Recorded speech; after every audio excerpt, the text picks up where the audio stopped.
नमस्कार, स्वागत है आपका A1 टीवी में। इस समय राजस्थान में चुनावी माहौल जारी है। 2023 विधानसभा चुनाव होने वाले हैं। लगातार कुछ नई एंट्रियां हो रही हैं। उसी एंट्रियों में एक एंट्री है जन नायक जनता पार्टी की, और उसी के प्रदेश अध्यक्ष, नव निर्वाचित प्रदेश अध्यक्ष पृथ्वी मील जी हमारे साथ हैं। बहुत बहुत स्वागत है पृथ्वी मील जी आपका, और आपको बहुत बहुत बधाइयाँ जन नायक जनता पार्टी के प्रदेश अध्यक्ष चुने जाने पर। पृथ्वी जी, सबसे पहली बात तो जब आपने राजस्थान में एंट्री ली है, तो इस समय राजस्थान में क्या आप मानते हैं कितनी सीटों पे चुनाव लड़ने जा रहे हैं? किस तरीके से आप समीकरण बनाएंगे इन सीटों का? कितनी सीटें आप भी पहले आपने सोची भी है चुनाव लड़ने के लिए? जी देखिए, मैं इस पार्टी का राजस्थान का प्रदेश अध्यक्ष हूँ। हमारे राष्ट्रीय अध्यक्ष हैं डॉक्टर अजय सिंह जी, और दुष्यंत जी जो हैं हरियाणा के अंदर डिप्टी सीएम की जिम्मेदारी निभा रहे हैं, और नौजवानों की जो जिम्मेदारी है वो भाई दिग्विजय को है, जो इनसो की जो हमारी संगठन की जो यूनिट है उसके साथ। अब बात रही राजस्थान की, तो माननीय डॉक्टर अजय सिंह जी चौटाला साहब यहाँ से नौहर से और दातारामगढ़ से एमएलए रहे हैं, और बड़े चौधरी साहब सीकर से एमपी रहे हैं, और पार्टी ने लगातार यहाँ पर उनका जुड़ाव रहा है। 2003 के अंदर पार्टी जो है वो 5 जगहों से एमएलए थी, भरतपुर से, हिंडोन से, नगर से, डींग से, नदबई से, और 2008 के अंदर भी 5 जगह से चुनाव लड़ा था, और बड़ा अच्छा सम्मानजनक जो है रहा था।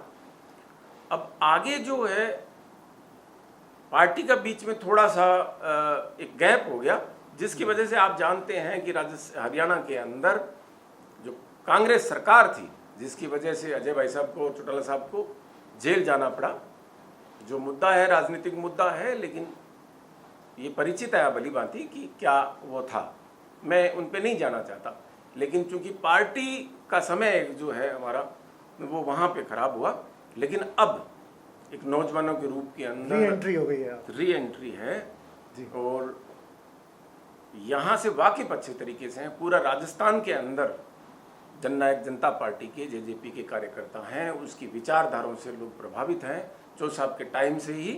तो अब जो है एक बीजेपी बड़े दल के रूप में है, और हम उसके साथ छोटे दल में, सहयोगी दल के रूप के अंदर हम उसके साथ काम कर रहे हैं। मतलब राजस्थान में भी हरियाणा की तर्ज पे, जैसे हरियाणा में आप लोगों का गठबंधन है, तो यहाँ भी गठबंधन करने जा रहे हैं, ये मान के चले? हाँ जी, मैंने आपको बताया कि पूर्व में भी गठबंधन रहा है। चौधरी साहब के टाइम से भी बीजेपी के साथ सहयोगी के रूप में काम किया है। राजनीति में छोटे दल और बड़े दल ये होता रहता है, कौन सा दल छोटा कब बड़ा हो जाता है, ये प्रजातंत्र के अंदर ये सब जनता जो है वो तय करती है, क्योंकि हम एक विचारधारा को लेकर चलते हैं। संगठन की जो कार्रवाई है, संगठन को मजबूत करने का जो काम है, हम वो करते हैं। पार्टी यहाँ पर कितनी जगहों में चुनाव लड़ेगी, यहाँ भारतीय जनता पार्टी के साथ हमारा किन किन सीटों के ऊपर समझौता होगा, ये सब चीज़ें तो हमारे राष्ट्रीय अध्यक्ष और बाकी संगठन के लोग मिलकर तय करेंगे। बड़े भाई साहब दुष्यंत जी, अजय भाई साहब ये तय करेंगे, और बाकी जो हमारी राष्ट्रीय कार्यकारिणी है वो इस बात को तय करेगी।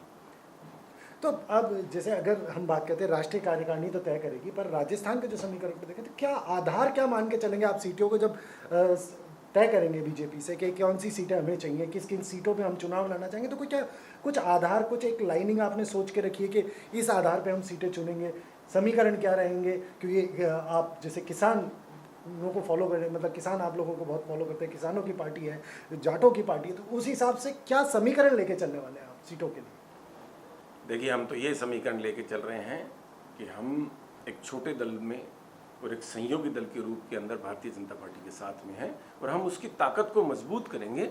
यहाँ पर राजस्थान के अंदर भारतीय जनता पार्टी और हमारे सहयोगी दलों का यहाँ पर राज होगा। यहाँ पर हमारे जो है विधायक जीतेंगे, और कांग्रेस पार्टी को मुक्त कराने का काम करेंगे। यहाँ से जो आप इस बात से परिचित हैं कि पिछले 5 साल के अंदर सिवाय घोषणाओं के कुछ नहीं हुआ। घोषणाएं और क्रियान्वित होने में बहुत बड़ा फर्क होता है। आज आप देख ही रहे हैं, चुनावी साल है, इस चुनावी साल के अंदर रोज़ की तारीख में घोषणाएं हो रही है। घोषणाएं करना और उनको ज़मीनी स्तर पर लागू करना, इसमें एक बहुत बड़ा फर्क होता है।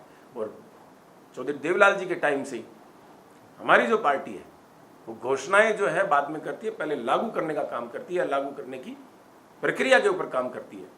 ये हमने उनसे सीखा है। तो अब पृथ्वी जी आपके बारे में बात करें तो पृथ्वी जी कहाँ से कुछ सोच के बैठे हैं कि आप चुनाव लड़ने वाले हैं? क्या रहेगा आपका चुनाव लड़ने का, क्या मानस है पृथ्वी जी? हाँ, चुनाव लड़ने का हमारे मानस से मैंने बताया कि प्रजातंत्र के अंदर फैसले जो है वो जनता और लोग करा करते हैं। मैं पूर्व के अंदर गंगानगर जिले का जिला प्रमुख रहा हूँ और पार्टी के साथ, पार्टी की विचारधाराओं के साथ हम हमेशा से जुड़े रहे हैं। मैं अजय भाई साहब जब यहाँ राजस्थान के अंदर यूनिवर्सिटी में थे तब से मेरा जुड़ाव उनके साथ है और अब उन्होंने मुझे एक जिम्मेदारी दी है, उन्होंने कोई सोच समझ के जिम्मेदारी दी होगी, उस जिम्मेदारी को मैं पूर्ण रूप से कोशिश करूँगा कि जितनी मेरी क्षमता है उससे ज़्यादा काम करने की, पार्टी के साथ ज़्यादा से ज़्यादा लोगों को जोड़ने की। और प्रजातंत्र के अंदर जो राजनीतिक पार्टियां होती है ये चुनाव लड़के ही अपनी ताकत को बढ़ाती हैं और जब उनकी ताकत बढ़ती है वही जनता के लिए काम आती है।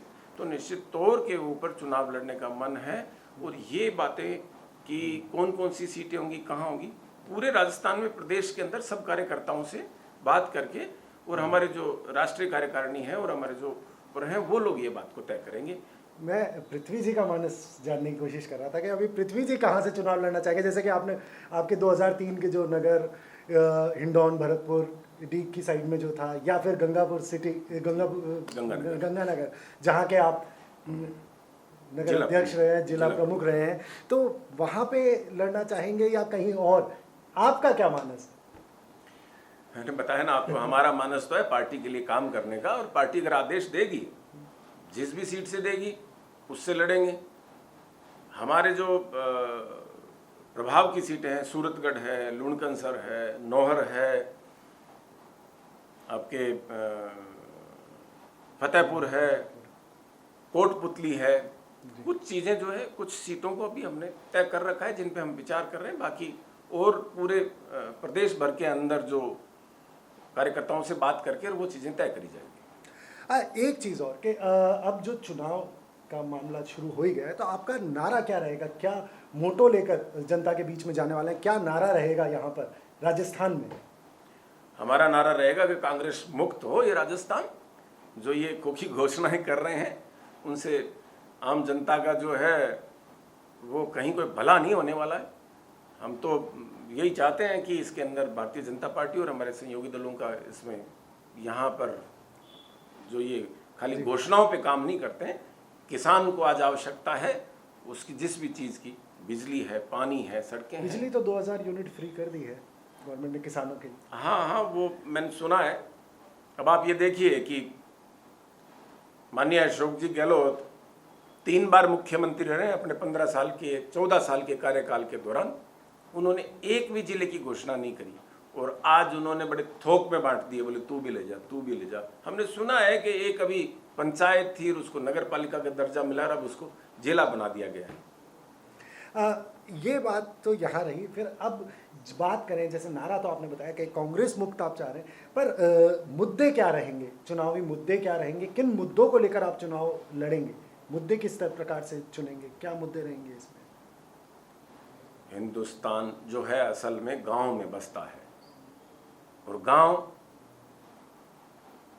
में जो किसान बैठा है उसकी जो छोटी छोटी तकलीफें हैं उन तकलीफों को मुद्दा बनाएंगे हम। बड़े मुद्दे और ये जो आज आप देख रहे हैं कि बड़े बड़े होर्डिंग लगे हुए हैं, पब्लिसिटी का जो है, विज्ञापन का जो है वो एक बड़ा दौर चल रहा है। हम उन सब चीज़ों से, चुनावी मुद्दे भी हैं और हम सब चीज़ों से छुटकारा भी दिलाएंगे। साथ में अब एक बात करते हैं कि जहां आप बात कर रहे हैं भाजपा से गठबंधन की, तो हनुमान बेनीवाल की जो पार्टी है आरएलपी, उसका पहले गठबंधन रहा है या केंद्र में जो रहा है वो गठबंधन रहा है। तो आप यहाँ जब राजस्थान में भी वो चुनाव लड़ते हैं तो आपको क्या लगता है कि राजस्थान में आरएलपी का भी आप साथ लेंगे या आरएलपी अब अलग हो जाएगी भाजपा से? देखिए, हनुमान जी बेनीवाल को सबसे पहले चुनाव जो है वो अजय भाई साहब ने लड़वाया था। और अब देखिए, राजनीति में अपॉर्चुनिस्ट लोग भी होते हैं, मौकाप्रस्त लोग भी होते हैं, और हमारी जो पार्टी एक विचारधारा की पार्टी है। हमारी पार्टी हमेशा से कांग्रेस विरोधी रही है, उसके विचारों की विरोधी रही है। ये बात आप भली भांति परिचित हैं कि कुछ जो मौके के ऊपर जो कुछ लोग आते हैं, जो अपनी एक दोस्ती करते हैं, वो दोस्ती बहुत लंबी नहीं चलती। हमारी पार्टी चौधरी देवलाल जी के टाइम से ही भारतीय जनता पार्टी के साथ इसका जुड़ाव रहा है, और समय समय के ऊपर मिलकर जो है हमने चुनाव भी लड़े और राज्य में पार्टियों को भी चलाया है। एक चीज़ फाइनल आखिरी सवाल ये रहेगा कि जनता से अब क्या आप कहना चाहेंगे, क्योंकि चुनावी वर्ष है तो जनता के लिए कोई मैसेज, क्यों जननायक जनता पार्टी का साथ दे जनता? मैं तो यही अभी निवेदन करना चाहूँगा कि पिछले 3.5 साल से हरियाणा के अंदर जननायक जनता पार्टी भारतीय जनता पार्टी के साथ कंधे से कंधा मिलाकर वहाँ पर सरकार चला रही है, और वैसा का वैसा यहाँ पर हो। मैं तो यही निवेदन करना चाहूँगा कि इस पार्टी के और इस पार्टी के सब जो पदाधिकारी हैं उनसे सब लोग भली भांति परिचित हैं, कोई परिचय के मोहताज नहीं है। वो उनकी कार्यशैली को जानते हैं कि कितने आसान तरीके से वो मिलते हैं और कितने आसान तरीके से लोगों से अपनापन दिखाते हैं, उनके काम निकलवाने के लिए मिलते हैं। वैसा का वैसा रहेगा। और ये जो कांग्रेस जो घोषणाओं का है, जो एक पोटली लिए घूमती है, जहाँ जाओ वहीं पे उस पोटली को खोल देते हैं, ये सब जो झूठे वादे हैं इनसे मुक्ति हो, और किसानों के, मजदूरों के और इस राज्य के जो हितों में काम करें, पूर्व में भी करके दिखाए और आगे भी करके दिखाएंगे। मैं यही कहना चाहूँगा कि आप अच्छी तरीके से देख रहे हैं कि आज कांग्रेस पार्टी के अंदर किस तरीके से उन लोगों का आपस के अंदर कितना बड़ा एक राजनीतिक कद को लेकर लड़ाइयाँ चल रही है। मैं किसी का नाम नहीं लेना चाहता, जनता सब जानती है। समझ ही गई होगी, आपने नाम तो नहीं लिया। हालांकि राजनीतिक पदों को लेकर लड़ाई चल रही है, लड़ाई घमासान राजस्थान में चल रहा है। घमासान चुनावों का भी राजस्थान में शुरू होने वाला है, 6 महीने बाकी हैं। उसके बाद दिखेगा कि किस तरीके से राजस्थान में क्या रंग आता है, किस तरीके से कौन आगे बढ़ता है, कौन पीछे रहता है। फिलहाल यहाँ पर आप बने रहिए A1 टीवी के साथ, क्योंकि A1 टीवी आपको लगातार आने वाली जो भी चुनावी अपडेट्स हैं वो भी देता रहेगा। साथ ही फिर दोबारा बात करेंगे पृथ्वी जी से, जननायक जनता पार्टी के प्रदेश अध्यक्ष से, कि किस प्रकार चुनावों की तैयारियां क्या उन्होंने उस समय पूरी कर ली होंगी, उस पर भी बात करेंगे। तब तक आप बने रहिए A1 टीवी के साथ। नमस्कार।